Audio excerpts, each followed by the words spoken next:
We've had a lot of rain lately, and it might have you wondering about whether flooding is on the rise. So we set out to verify. To answer this question, we turned to two weather experts, and we looked at national data.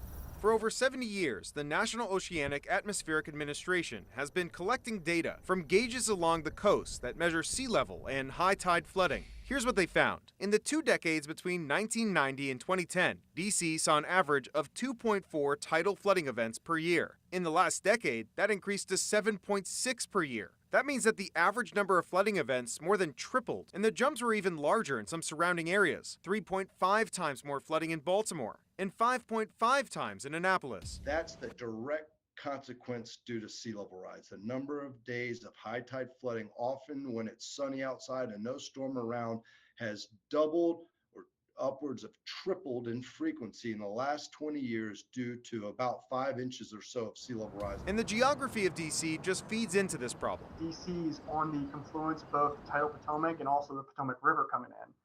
So you have the tides, but you also have an influence of rain flowing down the river. But what about the future? Sweet tells us that sea level rise and the number of floods are projected to keep going up. For 5 to 10 or so floods that we expect to occur, let's say this year or next year, that number jumps up to 55 to 85 days per year, with flooding hitting about 2 feet above average high tide. With your Verify, I'm Evan Kozlov.